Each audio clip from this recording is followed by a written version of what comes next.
নিপুল শইকীয়া মুৰ্দাবাদ চাহ শ্ৰমিকক দৰমহা দিব লাগিব চাহ শ্ৰমিকক প্ৰতাৰণা কৰা বন্ধ কৰক চাহ শ্ৰমিকক প্ৰতাৰণা কৰা বন্ধ কৰক চাহ শ্ৰমিকৰ ওপৰত শোষণ নীতি চলোৱা বন্ধ কৰক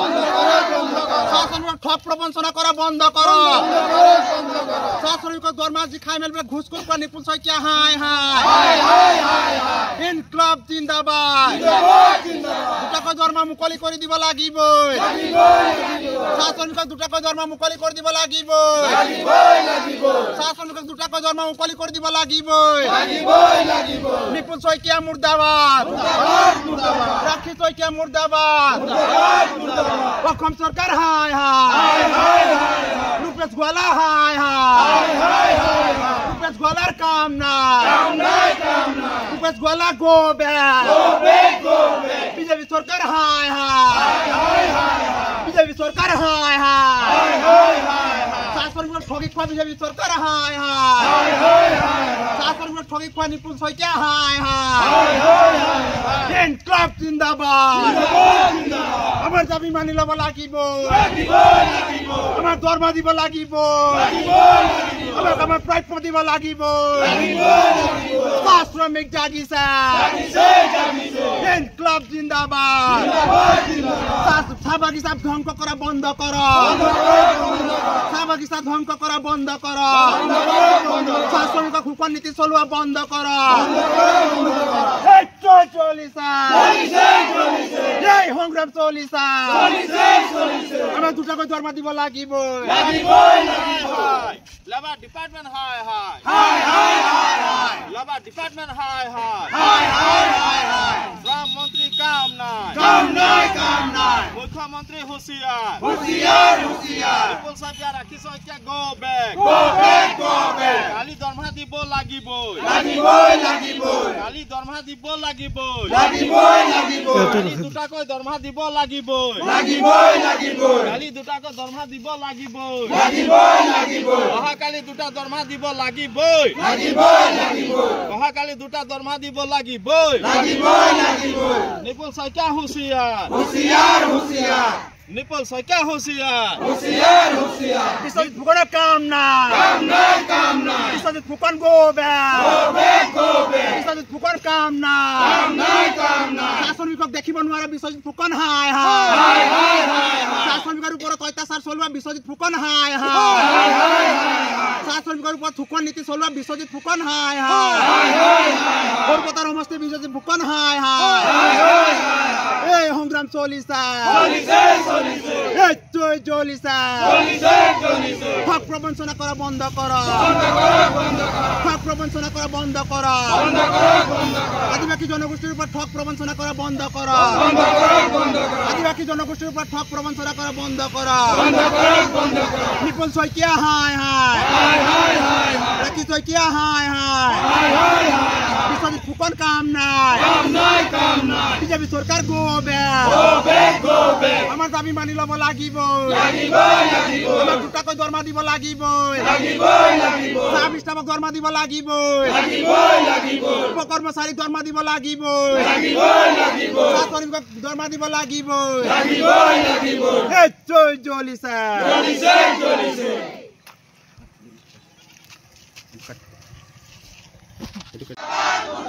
ৰাখি শইকীয়া কাম নাই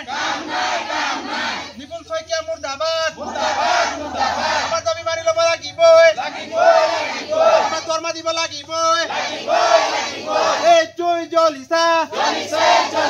চাহ শ্ৰমিকক প্ৰতাৰণা কৰা বন্ধ কৰক চাহ শ্ৰমিকক প্ৰতাৰণা কৰা বন্ধ কৰক জিন্দাবাদ দৰমহা দিব লাগিবই জিন্দাবাদ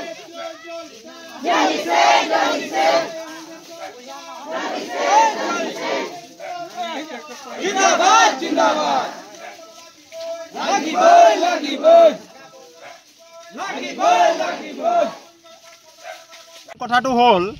যে বিজেপি চৰকাৰ যে মই কৈ থাকোঁ ফাঁকিৰ চৰকাৰ আৰু বাকীৰ চৰকাৰ এই কথাটো কিন্তু স্পষ্ট হৈ গ'ল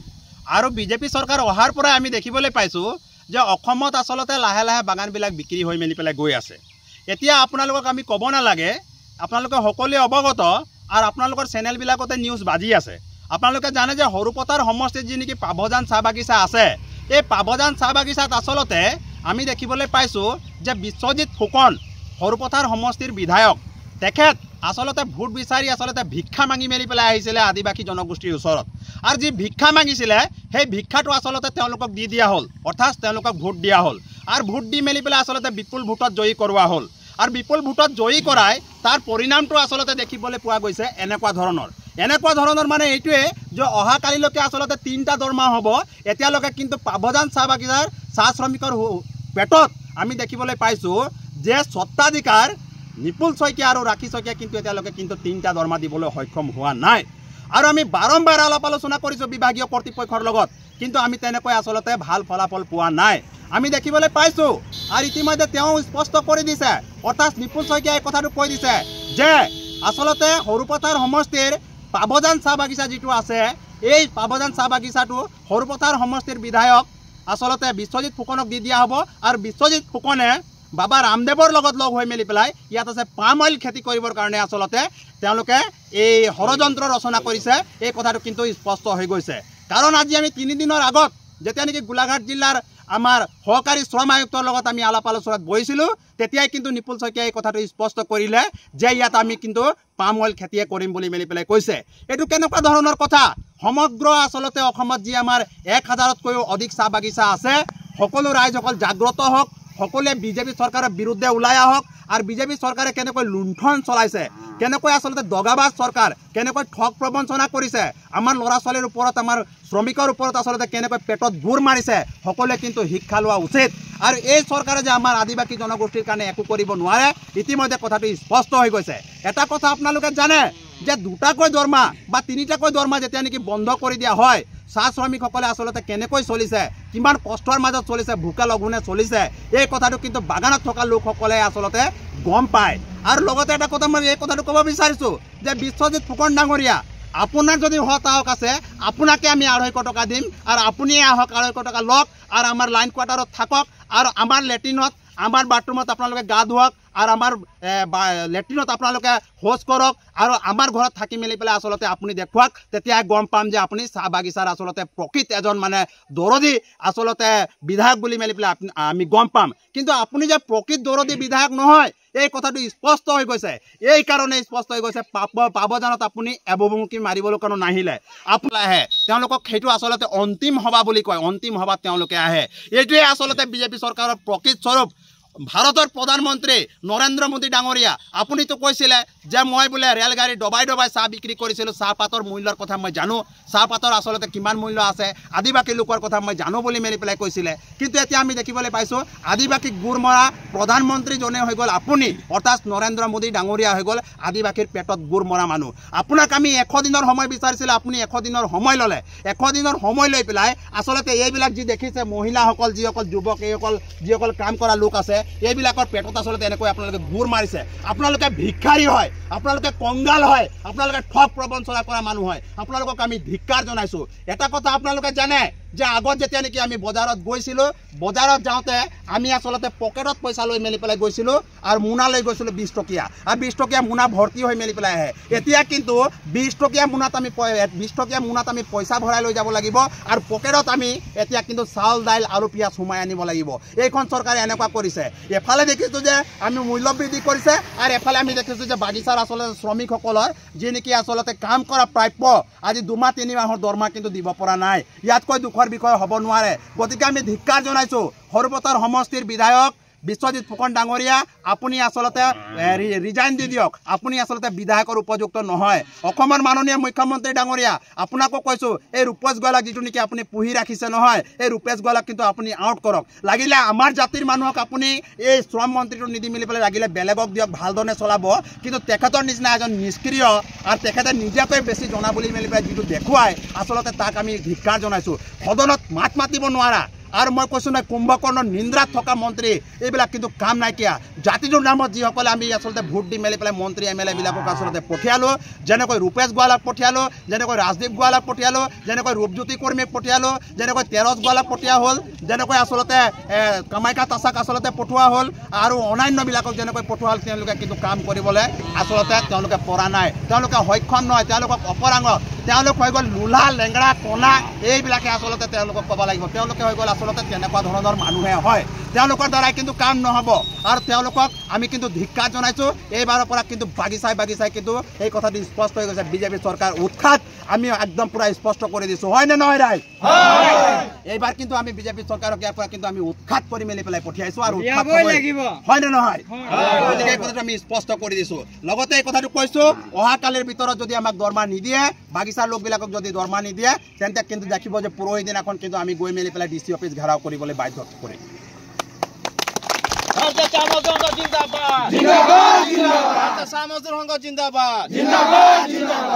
অসমৰ বিভিন্ন চাহ বাগিচাবিলাকত গৈ আছোঁ আৰু সকলোতে মই দেখিছোঁ যে PF নাই গ্ৰেচুইটি নাই ৰেচন নাই এম্বুলেন্স নাই অন্যান্য বস্তুবিলাক নাই আনকি দৰমহা দিব পৰা নাই বাগিচাবিলাক বিক্ৰী হৈ আছে এইটো বৰ দুখৰ কথা গতিকে যেতিয়া নোৱাৰিছে আৰু এটা কথা আমি গম পাইছোঁ 10 বছৰৰ পাছত চাহ বাগিচাত আচলতে চাহ বাগিচা হৈ মেলি পেলাই নাথাকিব গতিকে চাহ বাগিচা হৈ মেলি পেলাই নাথাকিব আচলতে তেওঁলোকে বিক্ৰী কৰা যি নেকি ৰণনীতি বনাইছে আদানী আম্বানীয়ে যেতিয়া নেকি 50,000 কোটি টকা বিনিয়োগ কৰিছে সেই পইচাখিনি ক'ত খটাব কেৱল মাটি আছে এয়া এইফালে দেখক যিবিলাক নেকি প্লেণ্টেশ্যন মাটি আছে এইবিলাক মাটিয়ে আপোনাৰ আচলতে আহি মেলি পেলাই তেওঁলোকে আচলতে ফেক্টৰী বা কল কাৰখানাবিলাক বনাব তো গতিকে আমি ধিক্কাৰ জনাইছোঁ আৰু এই কথাটো আমি স্পষ্ট কৰি দিছোঁ যে তেওঁলোকে যি 50,000 টকা বিনিয়োগ কৰিম বুলি মেলি পেলাই কৈছে আমাৰ কিন্তু এই অসমত আহি মেলি পেলাই তেওঁলোকে প্ৰৱেশ কৰিব নোৱাৰে যি নেকি পাম অইলৰ খেতি কৰিম বুলি কৈছে চাহ বাগিচাবিলাকত এইবিলাক কিন্তু আমি হ'বলৈ নিদিওঁ আদিবাসী জনগোষ্ঠীৰ লোকে কিন্তু আমি এক হৈছোঁ একত্ৰিত সমগ্ৰ অসমতে আমি মাত মাতি আছোঁ আৰু আমি মাত মাতি যাম আৰু আদিবাসী জনগোষ্ঠীক আৰু ঠগ প্ৰবঞ্চনা কৰিবলৈ নিদিওঁ আদিবাসী জনগোষ্ঠীক আৰু লোহাৰ টুপি পিন্ধাবলৈ নিদিওঁ আদিবাসী জনগোষ্ঠীক আৰু আমাক মানে আচলতে এটা মানে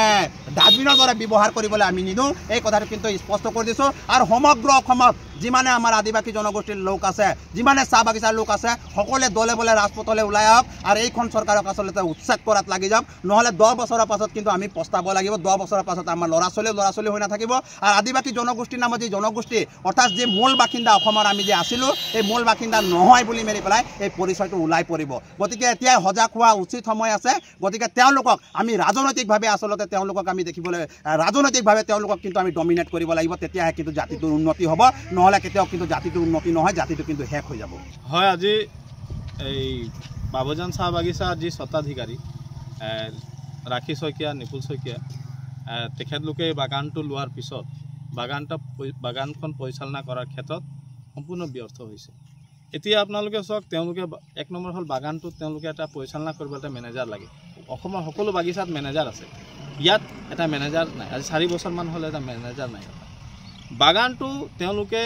বাগানটোক পুলি চুলি লগাই বাগানটো তেওঁলোকে পুৰা জীৱিতকৰণ কৰিব লাগে তেওঁলোকে বাগানটো লওঁতে যি প্ৰতিশ্ৰুতি দিছিলে এই বাগানটো জীৱিতকৰণ কৰা নাই ফেক্টৰীটো আজি 3 বছৰমান হ'ল ফেক্টৰীটো বন্ধ হৈ আছে মেডিকেলৰ কোনো ব্যৱস্থা নাই ঘৰ দুৱাৰৰ কোনো ব্যৱস্থা নাই তেওঁলোকৰ বাগানখন পৰিচালনা কৰিব পৰা নাই তেওঁ কৰ্মচাৰী আছে উপকৰ্মচাৰী আছে শ্ৰমিক আছে কাকো সময়মতে দৰমহা বা ৰেচন দিব পৰা নাই মানে বাগান চলোৱাৰ মালিকৰ যি ক্ষমতা থাকে বা মালিকে এখন বাগান চলালে নিম্নতম যিখিনি সা সুবিধা প্ৰদান কৰিব লাগে সেই নিম্নতম সা সুবিধাখিনি ৰাখী শইকীয়া নিপুল শইকীয়া প্ৰদান কৰিব নোৱাৰাৰ কাৰণে আজি ৰাইজ ক্ষোভ হৈছে ক্ষোভিত হৈছে আজি 3টা দৰমহা আজি উপকৰ্মচাৰী যিখিনি উপকৰ্মচাৰী আছে তেওঁলোকৰ আৰু কৰ্মচাৰী ষ্টাফৰ আছে তেওঁলোকৰ আজি প্ৰায় 3 মাহ হৈ গ'ল দৰমহা পোৱা নাই আৰু শ্ৰমিকৰ এতিয়া এই কালি বুধবাৰ হ'লে 3টা দৰমহা হ'ব পেণ্ডিং হৈ আছে ইয়াত যেহেতু শাসকীয় MLA যি আছে বিশ্বজিৎ ফুকন ডাঙৰীয়া তো গতিকে তেখেতে ইলেকশ্যনৰ সময়ত ভোট বিচাৰি অতি দুখৰ কথা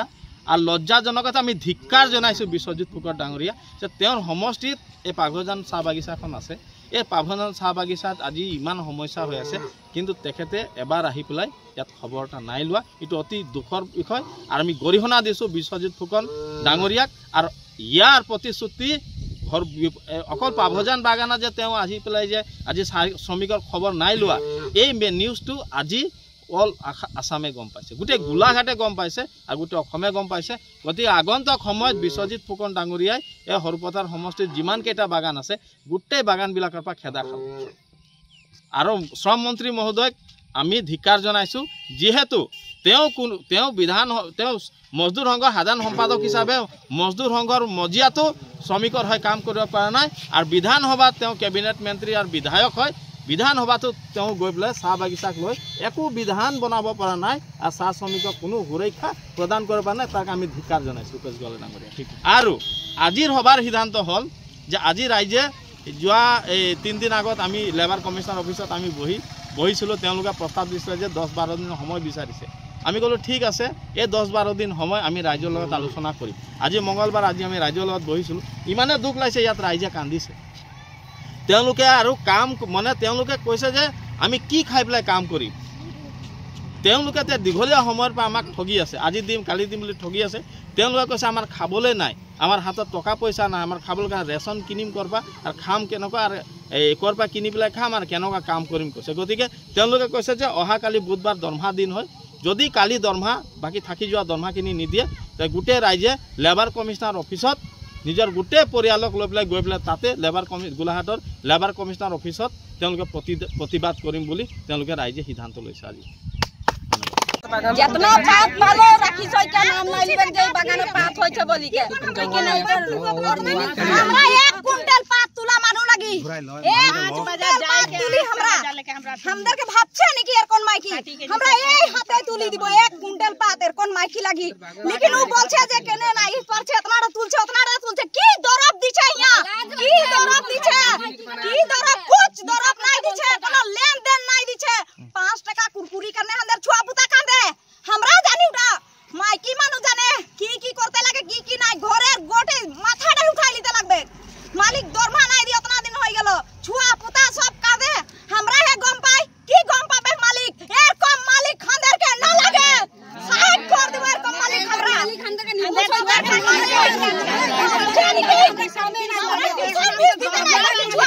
पूरा ना लिखा दे नहीं परची भाग जाने के मालिक का खंदर के এরকম দাওয়া বনাছে চা পুলি লাগাতে বললি বাইডকে উ লাগাই দিল বুট ঝলকি সব মরি গেল ও পয়সা আমাদেরকে দিব লাগে না নাই দিতে পারে না নাই এটা মালিক নাকি নাই মালিক নাই বাইডো সাইকেল সার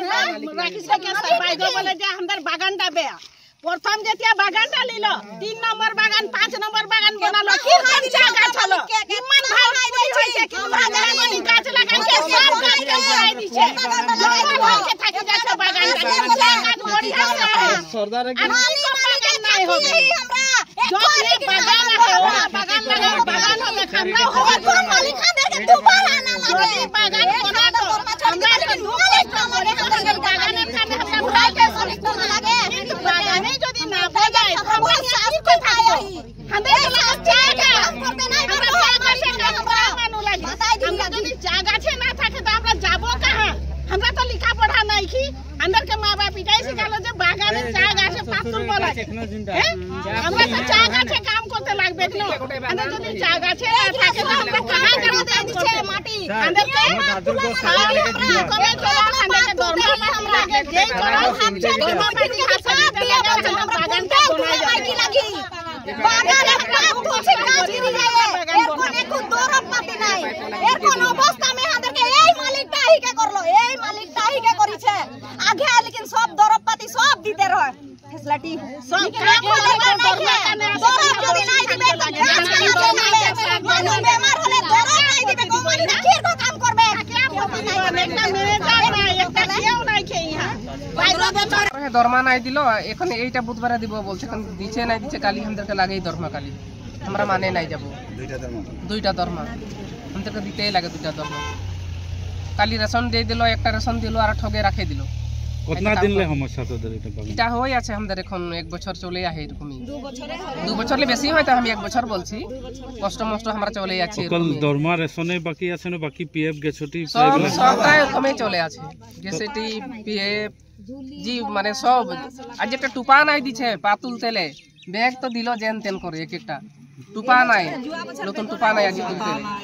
ছাতা নাই তিরপাল নাই কোনো নাই দিছে বুধবার দরমা নাই পালে কি হবে কালি দিব বলেছে, কালি দিছে না, কাল বুধবার নাই দিলে তো মানবো নাই, আমরা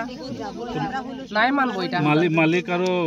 গোলাঘাট প্রশাসনকে কি আহ্বান জানাবি তোরা আজ? এখন মালিক আমাদেরকে দেখতে নাই আইছে, হিয়া কাকে জানাবো আমরা? এখন নাই আজ মিডিয়া থেকে কি বলবি তোরা? এখন তো এই যে আমরা বর্বরাকে ধরে আছি, তো বর্বরাও ভাগে বলছে দিও দি, কি করবো আমরা? আমাদের মায়ের বাপই নাই থে বাগানে, দরমাটা নাই দিলে তো আমরা ধরতেই লাগবে।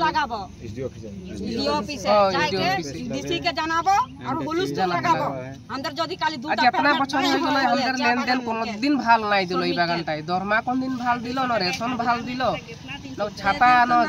তিরপাল নাই না, স্যান্ডেল নাই, কোন বস্তু ভাল নাই দিল। আজ আপনা বছর পয়সা নাই এইগুলা আমাদের বাগান লাগে। দেখ এগুলা কিরকম দেখাচ্ছে, জঙ্গল, এটা আমাদের বাগান হে লাগে, বাগান রকম দেখাচ্ছে, কিরকম দেখাচ্ছে।